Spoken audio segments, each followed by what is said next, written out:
who are your top 5 for week 14? So I got Josh Allen, Jalen Hurts, Patrick Mahomes, Joe Burrow, and Justin Herbert.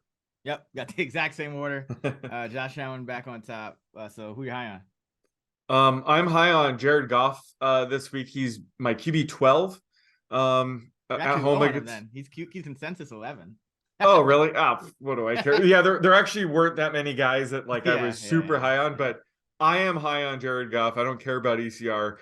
Just love him this week. He's coming off a solid 340 passing yard, 2 touchdown game against the Jaguars, and that was a blowout. So this should be a very close game.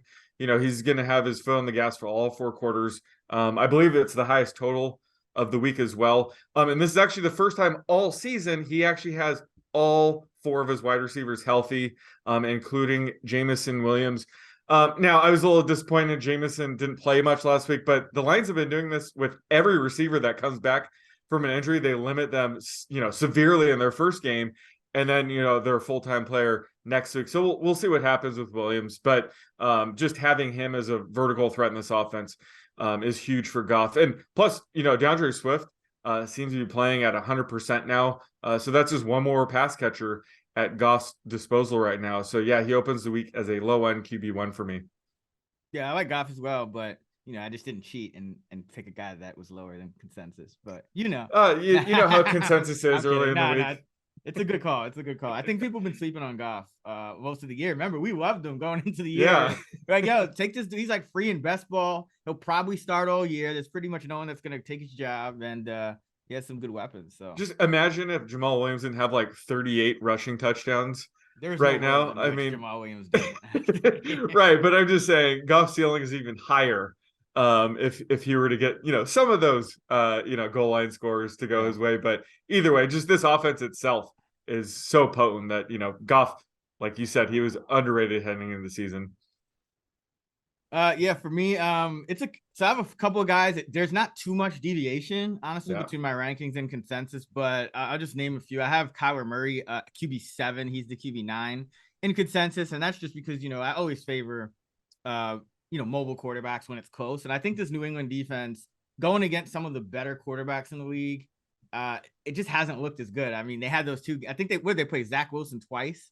So their numbers are a little bit kind of skewed. So, even if New England plays well and the Cardinals are in a trailing game script, I think that still works out well for Murray, especially on the ground. They play a lot of man coverage, so should be able to run the ball against them. I have Kirk Cousins a couple spots higher as well, or 1 spot higher. I'm at QB9 with him, and kind of similar to what you're mentioning with Goff. I just think this game could turn into a shootout, and Minnesota's actually an underdog, I believe. Yeah. So, it's not just like another one of these positive game scripts necessarily. And last time they played Detroit, it actually was not at all. They got way behind and had to throw to catch up. But I have Cousins a little bit higher, and it looks like he's going to stay there because I do have a point of separation between him at QB9 and Geno Smith at QB10. So like Cousins as well. And then Deshaun Watson, I'm also a spot higher on. Last week we kind of talked about it. He probably was going to end up being a little rusty and really didn't have to do much against Houston. I mean, there was just touchdowns galore for the defense special teams in that one. But against Cincinnati, you would think he's going to have to put up some more points. And Cleveland, even though they have had Cincinnati's number, I think he's going to have a more active day, in participating within the offense. So spot higher on him, but there's no real massive ones that I'm super high on compared to consensus. Although I do like Huntley this week if he goes. I think he's an interesting guy because they seem to run the same Lamar offense for him, and those rushing numbers are obviously crucial. Where do you have him ranked right now? About QB 18, so it's kind of on consensus, but just kind of want to mention him just because I know he's not like the first guy people are rushing out to start necessarily, but he could definitely be in the streaming conversation. Yeah, absolutely. And he has a much higher ceiling than most QBs in that range. If you remember last year, he was the QB1 overall. I think it was like week 15 against the Packers. So yeah, he's almost a 1-for-1 replacement for Lamar. So they use the same playbook, has a ton of rushing upside. So I agree. I do like him in that mid-range QB2. It's a heavy bye week too. There's 6 teams on bye. So it doesn't take much to get in the two QB discussion, but he's certainly there. Oh, actually, I got one guy that so I'm looking at consensus now. There is one, my probably highest one right now is actually Mac Jones. I have Mac Jones at QB 15. He's QB 20 in consensus. And I think, this is angry Mac, man. Like, you gotta, he's calling out the offense. So this could go either really good or really bad. But, he has shown improvement over these last few weeks. And I do think that there are going to be some changes, especially not, going against Buffalo.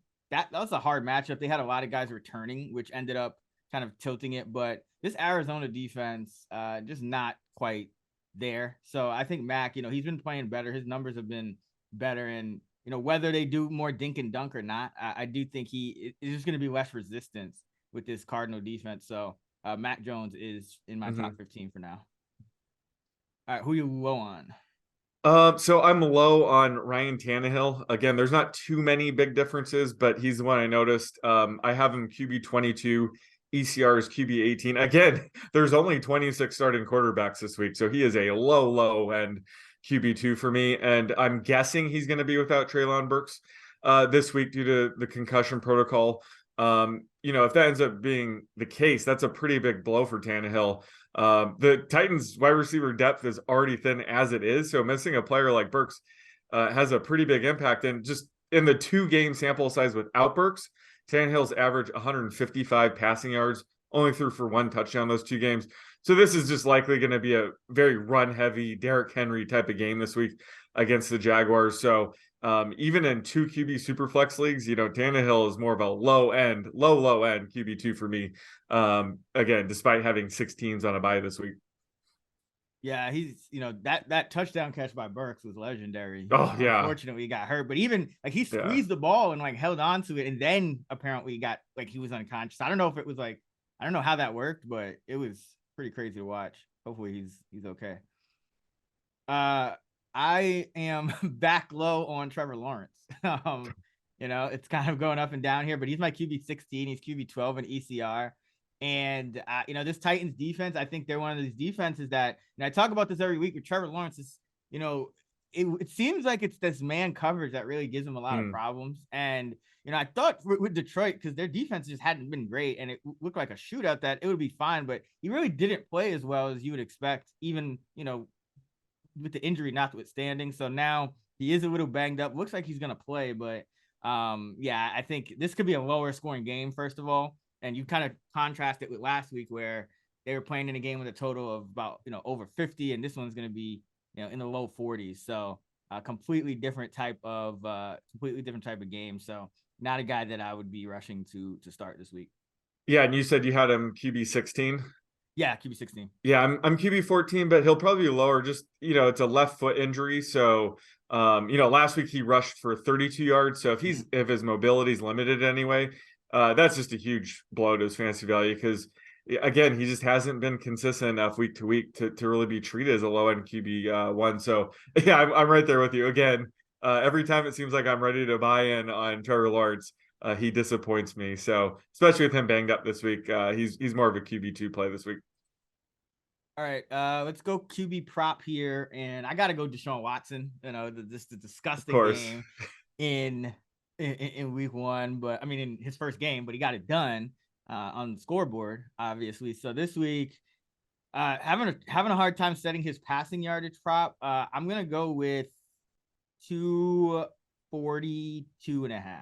Oh, yeah, I have it at 242.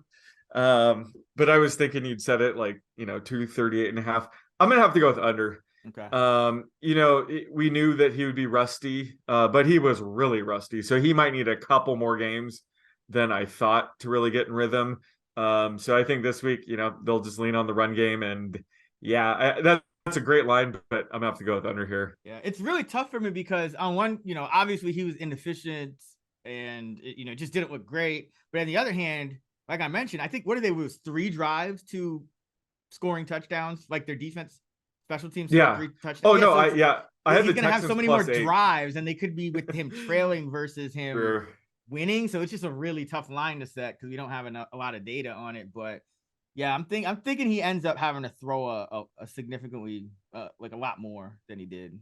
Yeah, and he might be getting David Njoku back this week, right? So that, I mean, just having an extra piece like that could help.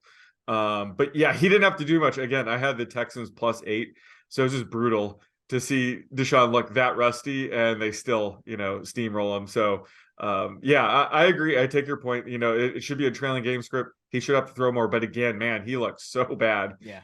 So he's gonna have to make a significant improvement this week for sure.